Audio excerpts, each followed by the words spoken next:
Hello everyone. तो आज हम बात करने वाले सीक्रेट इन्वेजन के बारे में। इस वीडियो में हम बात करने वाले सीक्रेट इन्वेजन एपिसोड 1 का। तो अगर आपने ये एपिसोड नहीं देखा है तो पहले एपिसोड देख लीजिए। So let's start.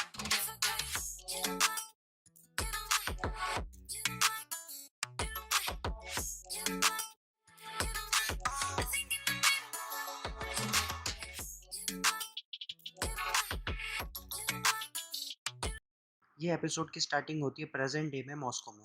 इसमें हमें जनरल रॉस दिखते हैं जिनको हमने last time black panther Wakanda forever में देखा था। फिर हम जनरल रॉस और प्रेस्कॉट की एक कन्वर्सेशन देखते हैं जिसमें वो स्क्रल के बारे में बता रहे हैं। प्रेस्कॉट जनरल रॉस को बताता है क्या हो जिन पे हम ट्रस्ट करते हो और जो हमारे क्लोज हो वो इंसान ही ना हो बल्कि स्क्रल्स हो। प्रेस्कॉट बताते हैं कैसे स्क्रल्स ने ह्यूमन फॉर्म लेके अटैक्स करे हैं कंट्रीज में। और इसी बात पर जनरल रॉस कहते हैं कि स्क्रल हमारे दोस्त हैं। रॉस प्रेस्कॉट से कोई सबूत मांगता है जो वो निक फ्यूरी को बता सके ताकि वो स्पेस से यहाँ पे आ सके। प्रेस्कॉट जनरल रॉस को वो एविडेंस दे देता है लेकिन वो उस पर ट्रस्ट नहीं कर पाता, इसलिए वो उस पर अटैक कर देता है। जिसके बाद दोनों के लड़ाई के बीच प्रेस्कॉट को गोली लग जाती है। जनरल रॉस वो एविडेंस लेने के बाद वहाँ से चले जाते हैं लेकिन वो देखते हैं कि उनका कोई वहाँ पे पीछा कर रहा है, इसलिए वो वहाँ से भाग जाते हैं। इसी टाइम मारिया हिल जनरल रॉस की हेल्प करने आ जाती है। जनरल रॉस एक बिल्डिंग से जंप करने के टाइम इंजर्ड हो जाते हैं और उसी टाइम हमें पता चलता है जो जनरल रॉस को पीछा कर रहा था वो टैलोस था और जो जनरल रॉस था वो एक स्क्रल था। और इसी के बाद हमें दिखते हैं निक फ्यूरी जो स्पेस से अर्थ पे आ गए और मारिया हिल निक फ्यूरी को टैलोस के पास लेके जाती है। इसके बाद टैलोस निक फ्यूरी को बताते हैं कि कैसे स्क्रल स्काई प्लांट अडेप्ट कर रहा है अर्थ को। फ्यूरी टैलोस से पूछता है कि मुझे ग्रेविक के बारे में और बताओ, लेकिन टैलोस वो बात काट के फ्यूरी से पूछता है कि तुम्हें ब्लिप के बाद क्या हो गया, तुम बदल गए हो। ब्लिप के बाद 5 साल के लिए फ्यूरी और कैरल डैनवर्स दोनों गायब हो गए थे और स्क्रल्स की मदद नहीं कर पाए। और उसी के बीच स्क्रल्स का एक नया लीडर आया, ग्राविक, जो फ्यूरी पे गुस्सा है उसके प्रॉमिस कंप्लीट ना करने पे। टैलोस निक फ्यूरी को बताता है कि ग्राविक एक ऐसी टीम बना रहा है स्कल्स की जो निक फ्यूरी से गुस्सा है। और टैलोस ये भी बताता है निक फ्यूरी को कि ग्राविक अगर इस प्लान में सक्सेसफुल हुआ तो वो हर एक इंसान को मिटा देगा अर्थ से। इसके बाद हमें दिखते हैं रोडी और प्रेसिडेंट रिचसन जो बात कर रहे हैं निक फ्यूरी के सेवर स्पेस स्टेशन के छोड़ने के बारे में। और रोडी ये भी कहता है कि निक फ्यूरी और मारिया हिल से उसका कोई भी कांटेक्ट नहीं हो रहा। इसके बाद हमें दिखता है फ्यूरी रास्ते में चलते हुए जहाँ उसे ये समझ नहीं आ रहा कि कौन ह्यूमन है और कौन स्क्रल्स। इसके बाद हमें दिखता है फ्यूरी को कोई किडनैप करते हुए जो काम करते हैं सोनिया फॉल्सवर्थ के लिए।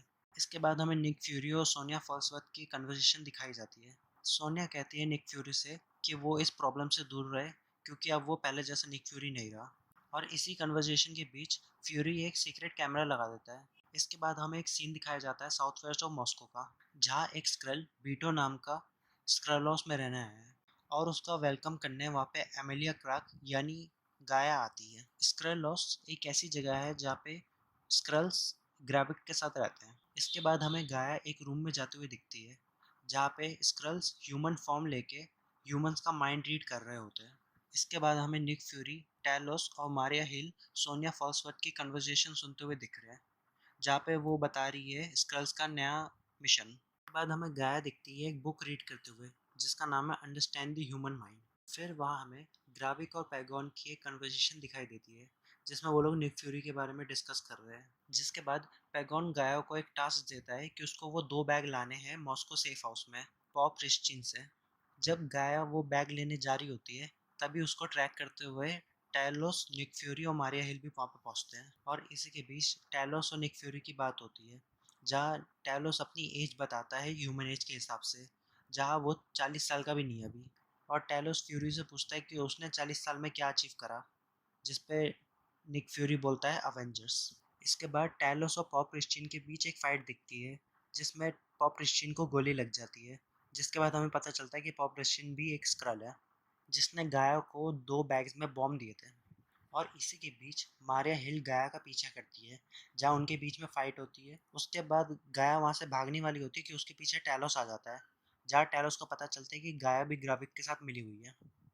और इसी बीच टैलोस बताता है गाया को कि उसकी माँ अब जिंदा नहीं है, जिसको सुन के वो वहाँ से निकल जाती है।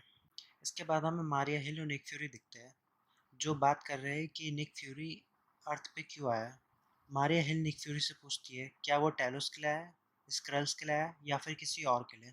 वो निक फ्यूरी को कहती है वो ब्लिप के बाद पहले जैसा नहीं रहा पहले वाला निक फ्यूरी 3 कदम आगे था। इसके बाद हमें गाया दिखती है ग्रेविक को वो 2 बैग देते हुए, जिसके बाद गाया टेलोस से मिलने जाती है। गाया टेलोस को ग्रेविक का प्लान बताती है, जहाँ वो 3 बॉम्ब ब्लास्ट करने वाला है, जिसमें से एक बॉम्ब गाया के पास होगा और वो जानता है ग्रेविक कि टेलोस वहाँ पे आने वाला है। गाया टेलोस की मदद करने के लिए उन बैग्स में मार्क कर देगी।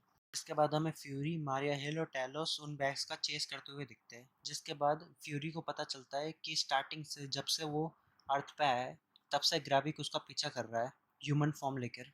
इसके बाद ग्राविक ब्लास्ट कर देता है, जिसके बाद वहाँ पे भगदड़ मच जाती है। इसी के बीच मारिया हिल निक फ्यूरी के पास जाती है, जहाँ निक फ्यूरी मारिया हिल पे शूट कर देता है।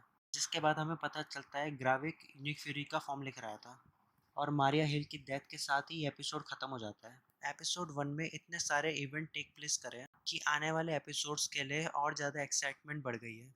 ये सीरीज हर एक एपिसोड के साथ हर एक लेवल ऊपर जाएगा, जो इसको one of the best Marvel series बना रहा है। ये एपिसोड 52 मिनट 44 सेकंड्स का था। अब जो नेक्स्ट एपिसोड है, एपिसोड नंबर 2, वो हमें देखने को मिलेगा 28 जून को। सो या that's all for today. Thanks for watching guys.